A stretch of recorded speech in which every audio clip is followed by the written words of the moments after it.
Did you guys see the Brian Windhorst report about the Celtics being miffed about the Sixers tampering with Horford? Yes, Uh, I heard break it it. down for us real quick.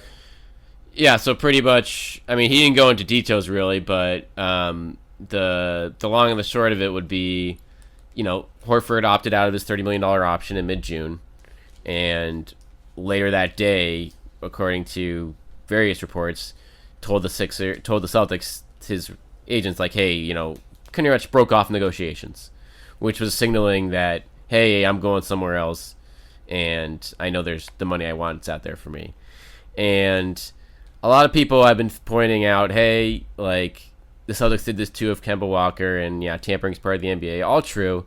However, I do think this Horford situation, the Celtics do have a legitimate bone to pick beyond general tampering, because the max guys, you can tamper with whatever, but they know what their market is. Like, when Kemba Walker hears that the Mavericks or the Celtics have interest in him, of course he's going to get the max. There's no real, like, it's just like signaling, Right.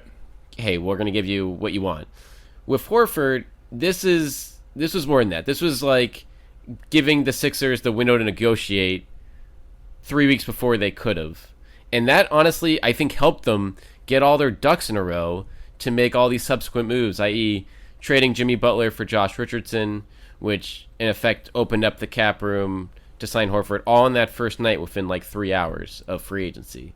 So this, like, the fact that if the Celtics had a window, exclusive window to negotiate with Horford, and could have signaled earlier that, hey, we're going to probably get Kemba here, I think they get a better chance of keeping him at a number that's more appetizing to them. But since Horford was sold on the big money deal from Philly 2 weeks before free agency even started, there was no going back there, it seemed like. And I think the Celtics have a legitimate gripe there. I think, and I think I said this already on the pod, but I mean, I think that if I think Horford just wanted to play with Embiid personally, and playing in his head, playing the four on a permanent basis, which I don't think that that's going to happen. But Right? Wait till Embiid gets hurt the second week. no, I mean that's certainly a risk, but like I think that I just don't know how much. Like, obviously, the Sixers and Horford were talking for a while. They already knew that Jimmy Butler wanted out, so Yeah, it was all done. Like, it was done mid-June, it seemed like. yeah. So I mean, I agree that I don't think it's the exact same thing as the Celtics also talking. I don't think they're hypocrites for talking to Kemba when, like, clearly Kemba already had discussions with the Hornets, and the Hornets were like, this is what we're going to pay you. Right. So, like, at that point, it's not like the Celtics stole Kemba from the No. Hornets. Like, that's not it, so it's not the same, it's not the exact same situation. Because I see people say, oh, the Celtics tampered with blah, blah, blah. I don't necessarily see that as the exact same action, but I also am kind of like, I just can't get too upset about tampering right now in the NBA. It's clear that everyone does it at all times. I mean, like, Paul George's trade demand because Kawhi recruited him despite having 2 more years left in his deal. Like, I mean, what are we even doing here? Like, how can we even be that upset, to be honest? And when I read Al's, Yeah, like, I mean, I I'll say real quick. go When I ahead. read Al's like farewell Instagram post to Boston, I'll read the first 4 lines. You welcomed me with open arms 3 years ago. We had a goal to raise another banner in the rafters. We fell short of that goal. I appreciate everyone in Boston. I think comes down to that. I think he's a guy who wants to win a title, and I don't think he saw Boston as even with Kemba.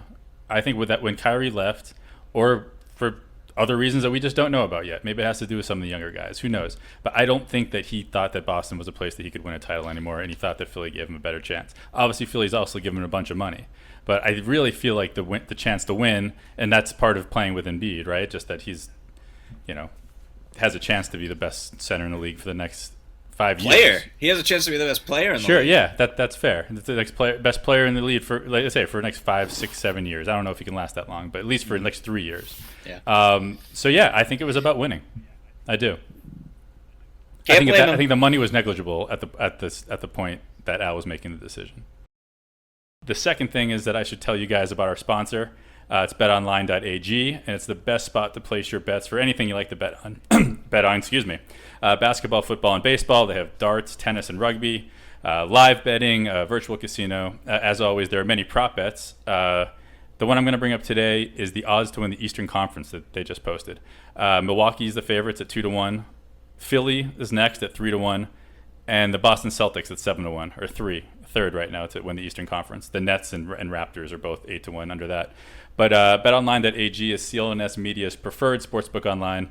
If you want to join the fun and would like to support our podcast, and also if you'd like a 50% bonus added to your initial deposit, go to CLNS Media /winning plays. The promo code is CLNS50. While making your initial deposit, and your 50% bonus will be added onto your balance within seconds. It's a minimum deposit of $25. To earn that bonus, please see BetOnline's general rules and additional terms and conditions. BetOnline.ag, your online sportsbook experts.